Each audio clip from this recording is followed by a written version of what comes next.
Hello students बेटे आज आप शुरू करने जा रहे हैं रिफ्रैक्शन। हाँ जी रिफ्लैक्शन बारे आप सब कुछ पढ़े आए सी ठीक है। रिफ्लैक्शन की होंगी है, लॉ ऑफ रिफ्लैक्शन की होंगे ने ठीक है बेटे। किहड़े स्फेरिकल मिरर बारे पढ़ के आए सी, कनकेव कन्वैक्स उन्हां दे वाला जिहड़ियां इमेजेस बनदियां ने अलग अलग पोजीशन के ऊपर आप पढ़ के आए सी ठीक है बेटे। तो उनका मिरर फॉर्मूला पढ़ के आए सी, आप मैग्नीफिकेशन पढ़ के आए सी। नेक्स्ट जो बेटे अज का अपना टॉपिक शुरू हो रहा है रिफ्रैक्शन ठीक है बेटे। की होंगी है रिफ्रैक्शन ते की होंगे ने इहदे लॉ ठीक है बेटे। ते रिफ्रैक्शन क्यों होंगी है ठीक है, बहुत इंपॉर्टेंट टॉपिक है ये भी बेटे।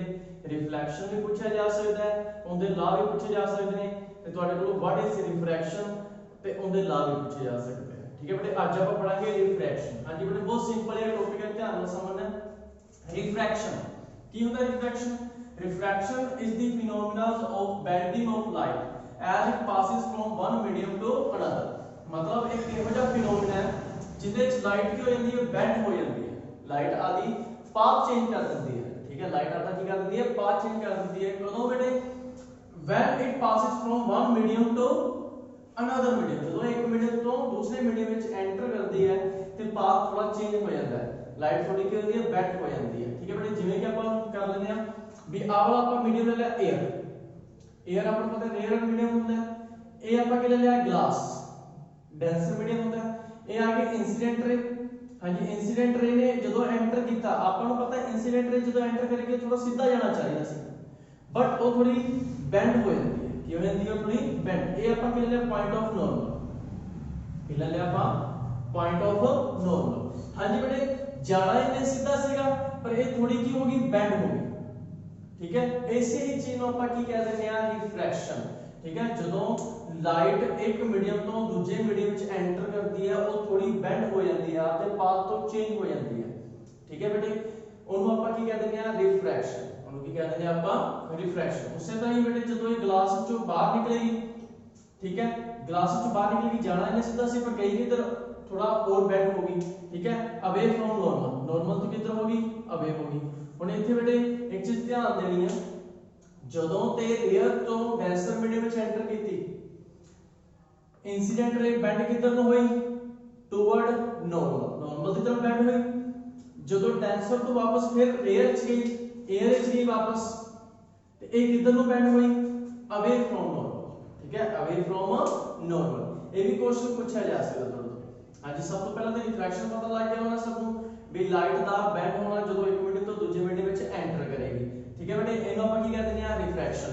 ਉਸ ਤੋਂ ਬਾਅਦ ਇਹ ਵੀ ਕੁਐਸਚਨ ਪੁੱਛਿਆ ਜਾ ਸਕਦਾ ਵੀ ਲਾਈਟ 에ਅਰ ਤੋਂ ਗਲਾਸ ਵਿੱਚ ਐਂਟਰ ਕਰ ਰਹੀ ਹੈ ਤੇ ਉਹ ਕਿੱਧਰ ਨੂੰ ਬੈਂਡ ਹੋਏਗੀ?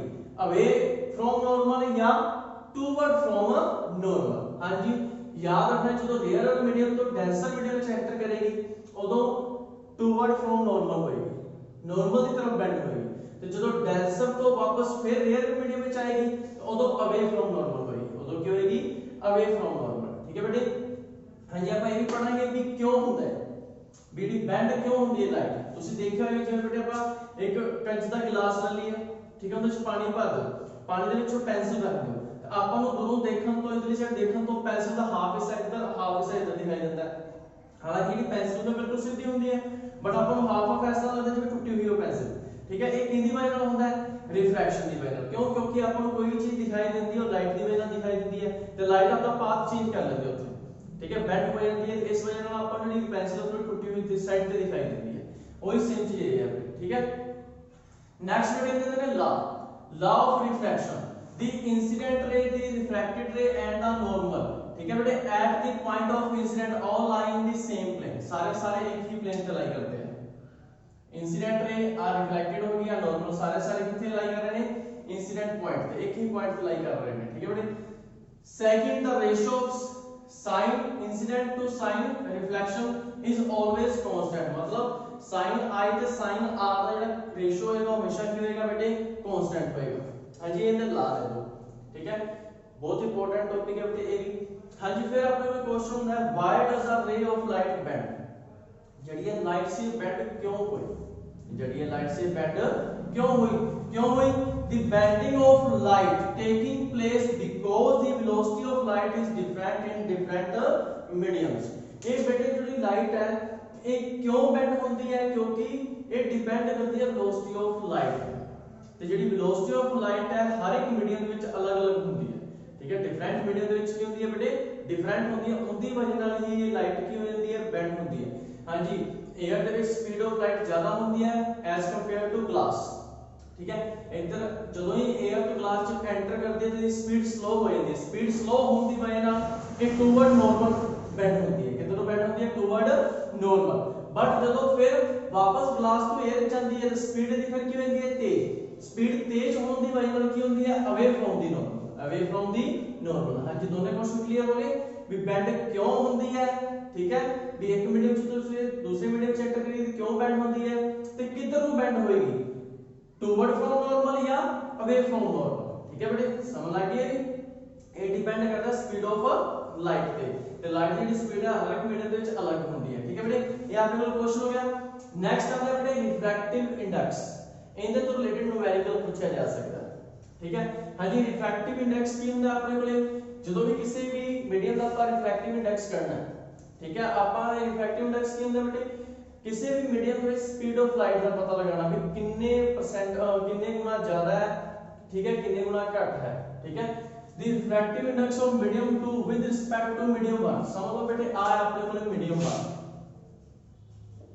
मीडियम 1 ए है अपने कोले मीडियम 2। हाँ जी, हुण आपां रिफ्रैक्टिव इंडेक्स काढ रहे हैं मीडियम 2 दा विद रिस्पेक्ट टू मीडियम 1। मतलब मीडियम 2 च रिफ्रैक्टिव इंडेक्स कितना होएगा एज कंपेयर टू मीडियम 1। ठीक है, किवें गिवन होएगा, is given by the ratio of speed of light in medium 1। मतलब ratio of speed of light in medium 1 over ratio of speed of light of medium 2। ठीक है बेटे, हां जी, refractive index को रिप्रेजेंट किया जाता है n दा, कितना रिप्रेजेंट किया जाता है n। हां जी, ਆਪਾਂ n ਕੀ हो गया रिफ्रैक्टिव इंडेक्स मीडियम 2 ਦਾ करना है, ਜਿਹੜੀ ਚੀਜ਼ ਪਹਿਲਾਂ ਲਿਖੀ ਹੁੰਦਾ रिफ्रैक्टिव इंडेक्स निकलेगा with respect to medium 1, with respect to medium 1। हां जी, तो ਕੀ हो जाएगा speed of light in medium 1 over speed of light in medium 2। ठीक है बेटे, हां जी, ਹੁਣ ਆਪਾਂ रिफ्रैक्टिव इंडेक्स ਇੱਥੇ ਕਰਨਾ है। मीडियम 1 ਕੀ ਲੈ ਰੱਖਿਆ ਆਪਾਂ एयर, मीडियम 2 ਕੀ ਲੈ ਰੱਖਿਆ ਆਪਾਂ गिलास। ठीक है, रिफ्रैक्टिव इंडेक्स कर रहे हैं ਆਪਾਂ गिलास ਦਾ। रिफ्रैक्टिव इंडेक्स ऑफ गिलास की होएगा speed of light in air over speed of light in glass. ठीक है बेटे, एस टू रिलेटेड न्यूमेरिकल पूछे जा सकते हैं, एस टू रिलेटेड की पूछे जा सकते हैं, न्यूमेरिकल पूछे जा सकते हैं। जिन्हें की न्यूमेरिकल बेटे अपन करके देख लेते हैं, बहुत सिंपल है न्यूमेरिकल है। Light enters from air to glass having refractive index. मतलब ਜਿਹੜੀ ਲਾਈਟ ਹੈ 에ਅਰ ਤੋਂ ਗਲਾਸ ਐਂਟਰ ਕਰ ਰਹੀ ਹੈ मीडियम 1 ਤੋਂ मीडियम 2 ਵਿੱਚ ਐਂਟਰ ਕਰ ਰਹੀ ਹੈ, ਉਹਦਾ ਰਿਫਰੈਕਟਿਵ ਇੰਡੈਕਸ ਆਪਾਂ ਨੂੰ ਦੇ ਰੱਖਿਆ ਹੈ। ਕਿੰਨਾ ਦੇ ਰੱਖਿਆ ਹੈ 1.50। What is the speed of light in glass? आपका फाइंड आउट करनी speed of light in glass। The speed of light in vacuum, vacuum ਦੇ ਵਿੱਚ ਆਪਾਂ ਨੂੰ speed of light ਦੇ ਰੱਖੀ ਹੈ, ਕੀ ਦੇ ਰੱਖੀ ਹੈ ਬੇਟੇ 3 × 10⁸ मीटर पर सेकंड। ठीक है बेटे, speed of light in vacuum ਤੇ air same ਹੁੰਦੀ ਹੈ। ਹਾਂਜੀ ਬੇਟੇ, ਹੁਣ ਆਪਾਂ ਕੀ फाइंड आउट करना है, ਆਪਾਂ फाइंड आउट करना speed of light in glass। Given ਕੀ ਹੈ रिफ्रैक्टिव इंडेक्स ऑफ ग्लास दे रखा है ਆਪਾਂ ਨੂੰ, ਕਿੰਨਾ ਦੇ ਰੱਖਿਆ 1.50। Speed of light in vacuum के लिए देखिए 3 × 10⁸ metre per second. Speed of light in glass आपको फाइंड आउट करनी है। हां जी, फार्मूला की सी आपने पहले refractive index of glass, glass का रिफ्रैक्टिव इंडेक्स कर रहे हैं तो एयर की स्पीड ऊपर लिखी जाएगी तो ओवर की लिखा जाएगा बेटे अपने कोले ग्लास दी। Refractive index speed of light in vacuum over speed of light in glass. Refractive index अपन दे रखा 1.50 equal to speed of light अपन दे रखे वैक्यूम दे विच 3 × 10⁸ मीटर पर सेकंड। तो speed of light in glass एस दी जा रही है, इथे क्रॉस कर देंगे स्पीड ऑफ लाइट को ऊपर लाएंगे 1.50 को नीचे लाएंगे। Speed of light in glass क्या आएगी 3 × 10⁸ ओवर 1.50। इना दोनों जो अपन डिवाइड करेंगे 2.0 × 10⁸ मीटर पर सेकंड। हां जी, ये आ गया अपना speed of light in glass, speed of light in glass.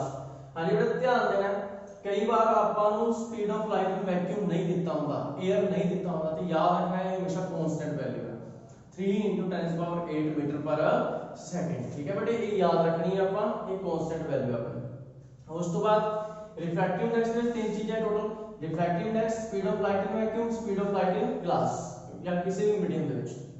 ਇਹ ਤਾਂ ਆਪਾਂ ਨੂੰ कांस्टेंट वैल्यू है, ਤਾਂ ਆਪਾਂ ਨੂੰ ਹਮੇਸ਼ਾ ਯਾਦ ਰੱਖਣੀ ਪਏਗੀ, ਚਾਹੇ ਦਿੱਤੀ ਹੈ ਚਾਹੇ ਨਹੀਂ ਦਿੱਤੀ ਹੋਈ। ਉਸ ਤੋਂ ਬਾਅਦ ਇਹ ਦੋ ਵੈਲਿਊਜ਼, ਇਹਨਾਂ ਦੋਨਾਂ ਵੈਲਿਊਜ਼ ਚ ਕੋਈ ਇੱਕ ਵੈਲਿਊ ਦੇ ਦੇਗਾ, दूसरी वैल्यू फाइंड आउट करनी पड़ेगी अपन। ठीक है बेटे सिंपल तीन चीज़ां ने अपने को तीन चों एक वैल्यू का अपन पता ही है ठीक है या अपन इतने कुछ और दिता हुआ है उनके ते कंपेयर करना हो तीन वैल्यू के अपन दो वैल्यू गिवन होंगे तीसरी वैल्यू अपन फाइंड आउट करनी है बहुत सिंपल ही न्यूमेरिकल आने बेटे इनसे रिलेटेड ठीक है तो बहुत ही इंपॉर्टेंट टॉपिक है आज जितने भी टॉपिक किए हैं बेटे सारे इंपॉर्टेंट है ठीक है आई होप